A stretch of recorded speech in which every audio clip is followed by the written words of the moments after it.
听见资本本期视频为您带来的是摩根士丹利在4月2日录制关于美国消费者信息的观点。美国经济的引擎，也就是消费者支出，现在正踩刹车，未来的不确定性越来越大，风险也在增加。听听分析师怎么说，为什么中低收入家庭压力山大，车贷违约率开始抬头，甚至优质贷款也亮起红灯。虽然这还不一定是系统性风险，但绝对值得警惕。关税政策会让你的钱包更瘪吗？特别是对那些本就对价格敏感的人群。移民政策收紧又会如何影响大家的收入？股市波动对高收入群体意味着什么？这又会怎样波及我们所有人？还有财政政策如果削减开支，谁会最受伤？最后让人头疼的房价问题，买房难上加难，库存极低，建筑成本还可能上升，但房价为什么还可能继续涨？这背后到底是怎么回事？接下来是英文会议的全部内容。如果您需要我的投研助理人工校对的中文文本，您可以在频道的 Patreon 上获取。Welcome to Thoughts on the Market. I'm Arunima Sinha from Morgan Stanley's Global and U.S. Economics team. It's been almost 3 months since President Trump took office, and today we want to take the pulse of the U.S. consumer. It's Tuesday, April 1st at 10 a.m. in New York. We recently lowered our forecasts for nominal consumption spending in 2025 and 26 on the back of increased policy uncertainty, and we now see bigger downside risks to consumption. To understand what's happening, I'm joined by my colleagues, James Egan, Morgan Stanley's co-head of U.S. Securitized Products Research, and Heather Berger from the U.S. Economics team. Heather, I want to come to you first. Could you walk us through our view for the year in the context of where consumption spending is now? What we've seen is that through the end of last year, consumer spending growth actually held up pretty well. We saw that nominal and real spending growth both outpaced the pre-COVID averages in 2024, and there was actually strength into the end of the year as well. So far this year, we have seen that there has been more weakness in terms of consumer sentiment, as well as some of the spending data has been a bit weaker, a bit sooner than expected. What's really been supporting consumers and supported spending last year has been continued growth in labor income, as well as significant accumulation of wealth, which has really supported high-income consumers. Heading into this year, we did expect that consumer spending growth would slow, largely because of the impacts of tariffs and immigration, and we did lower our spending forecast from where we had them at the end of last year. So far, we do think that most of the weakness has been in the soft data in terms of sentiment, but we still do expect that these policy changes will result in further slowing throughout the year. But even though the consumer at an aggregate standpoint has been holding up, there has definitely been bifurcation under the surface over the past few years, with lower income and middle income consumers in many cases feeling more stretched. And so, Jim, we've definitely seen some of that play out in the delinquency data. Can you tell us a bit about what you've seen there? Right, Heather, as you're referring to, delinquencies are climbing, but we do think you have to look under the hood a little bit here. Let's start with the auto space.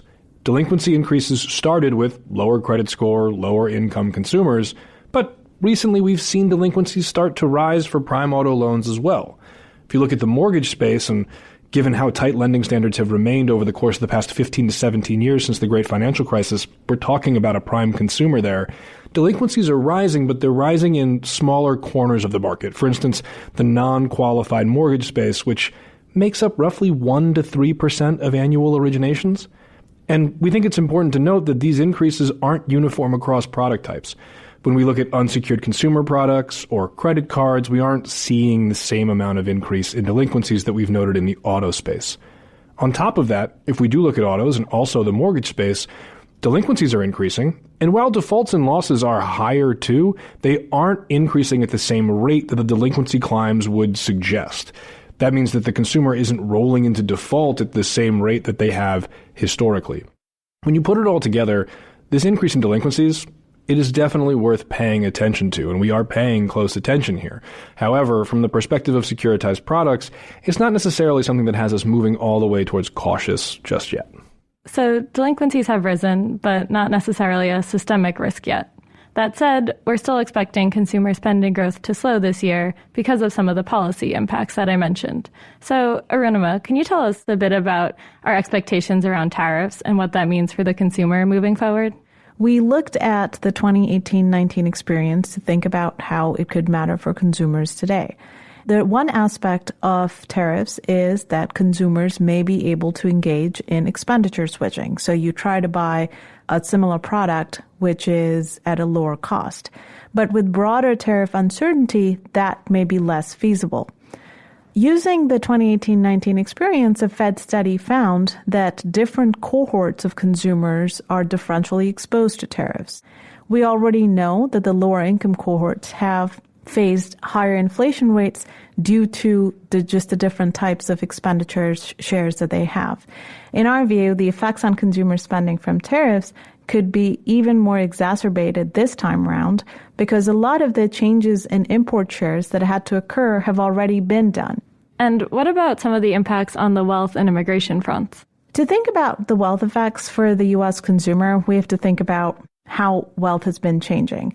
And so over the post-COVID phase, between 2020 and 2024, we had a tremendous increase in net worth for U.S. households. It went up by more than $50 trillion. That's more than twice the size of the U.S. economy. A lot of that increase accrued to the top 20% of the income cohorts.